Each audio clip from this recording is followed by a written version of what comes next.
Good evening and welcome back, everybody. Tonight we're doing a center cut pork roast. It's about 4 pounds. Really easy to get this thing prepped up. What I did was took it out of the package, rinsed it off, patted it dry. Took 3 pieces of butcher rope. I apologize, you really can't see it because I already got it rubbed down, but I took 3 pieces of rope. Did my version of a butcher's knot. It's not anywhere near close what a butcher's knot is, but it works for me. I pretty much just put the rope around it and go through it, and then tighten, and then put 2 knots in it. Yeah. And then after I got done doing that, went ahead and sprayed down the whole thing with some of this Pam olive oil. And then the rub we're using tonight is a rub that I bought about a month ago and finally used it last weekend. Really impressed with it. But it is the Weber sweet cracked pepper. And I'll tell you what, I did some, I want to call them rib tips. I don't know what they're called. Basically, what I did was I bought some pork spare ribs, trimmed them down to St. Louis cut, and I took that whole top section, I just took that off in one cut. I saved those and cooked those up.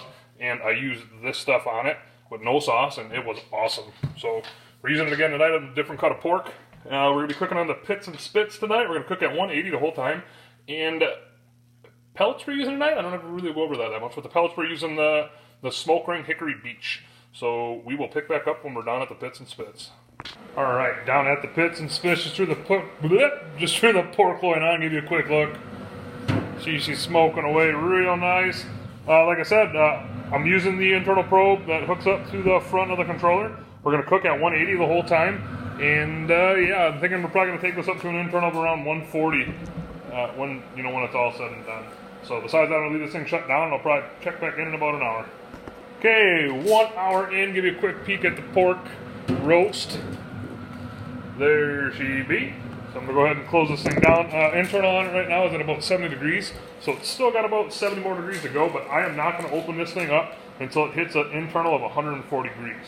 140 degrees. So I will pick back up pretty much when it's time to eat. So we'll see you then. Okay, so we're back real quick. No, it's not time to eat. I may have underestimated how long this thing was going to take. I thought it would go a lot quicker at 180, but it just isn't. But it's been on for a little over 2 hours now. You can see the internal temp on the pork roast is at about 98 degrees. I've just turned this thing up to 325. You can see it's at 306 right now. It's still heating up.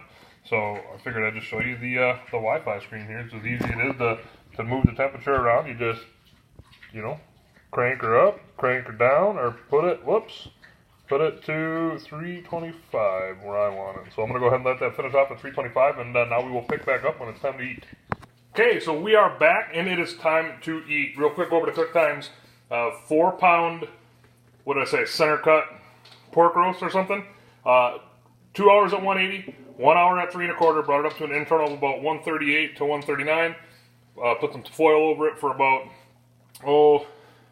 10 minutes. Let it rest and slice it up. And I've already tried a piece of this, and will you just look at that? Like, I'm going to have to clean my oven up again, but I cannot keep the moisture on this cutting board. So I would have to say this is a success. That Weber rub's really good, and I really like the Smoke Ring Hickory Beach with pork. Really good with pork. So besides that, I'm going to go ahead and eat. Guys and girls, have a good night. We'll see you next time.